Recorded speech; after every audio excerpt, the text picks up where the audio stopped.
I never thought I'd ever be working at a church full-time. I never thought I'd be in full-time ministry. I never thought I even had that in me. I didn't think it was in my DNA to be that person. I was never one to just sit in the church. When I got saved, I started serving. I started doing things in the church. I never was one to just sit back and wait for things to come to me.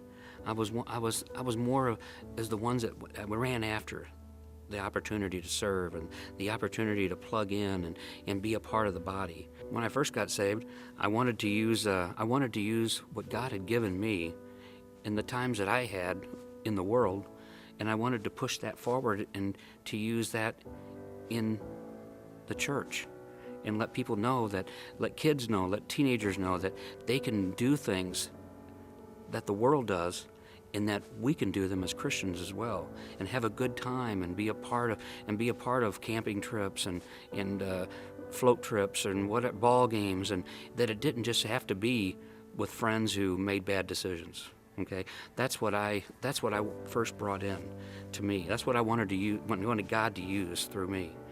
I knew that there were people that were hurting. I knew there were things going on. I've experienced all that. I knew that there were things that I had to get rid of in my life, and once I did, I wanted to be plugged in. I wanted to be someone who was going to try to make a difference. Someone who was going to try to, use what God had given me for the kingdom. And I just, when I did that, I started working with the teenagers and started working within children's ministry in different areas of the church. And no matter what it was an outreach, or whether it was cleaning the floors, or whether it was greeting, or when I first walked into Greater Glory, it was cleaning the bathrooms.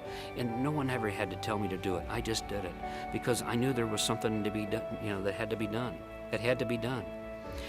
I know that you're sitting there and you're wanting to be used by God. I know that there are things that you've been wanting to do, and there are things that you're wanting to get plugged into. I don't know anybody. No one's ever reaching out to me. We have to reach out to people. We have to reach out ourselves. We have to be the ones to reach out. We are the ones that have to make the move. It has to be us that take the next step. One day I said, God, I just want to love people right where they're at. I just want to love people just when they walk through the door, whoever they are. I want to take all judgmental stuff out of my life and out of my thoughts, and I wanted to love people right where they're at, because that's what people need. They need to be known that people care about them. They need to know that people love them, and they need to know that that they can be used by God no what's going on. There's some place that God can use them. I was taught one time that if you really want to serve God, there's one way to do that, and that is to make yourself available. If you really, really want to serve God, if you're tired of sitting on the sidelines, if you're tired of sitting here, wondering who's going to come and greet you or who's going to come and shake your hand, you be the one to be that person. You be the one to come and greet somebody and shake their hand and be a part of their life. Get up and get busy. Get up and get ready for God to use you. You don't know where God's going to take you.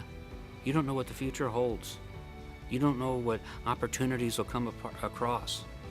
An opportunity that you never thought of. It happened to me. I never thought I would ever be in full-time ministry and working for a ministry.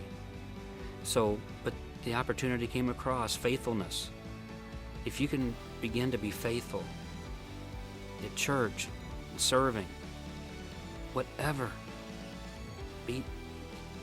you never know the door that it's going to open for you. You never know the opportunity you're going to get.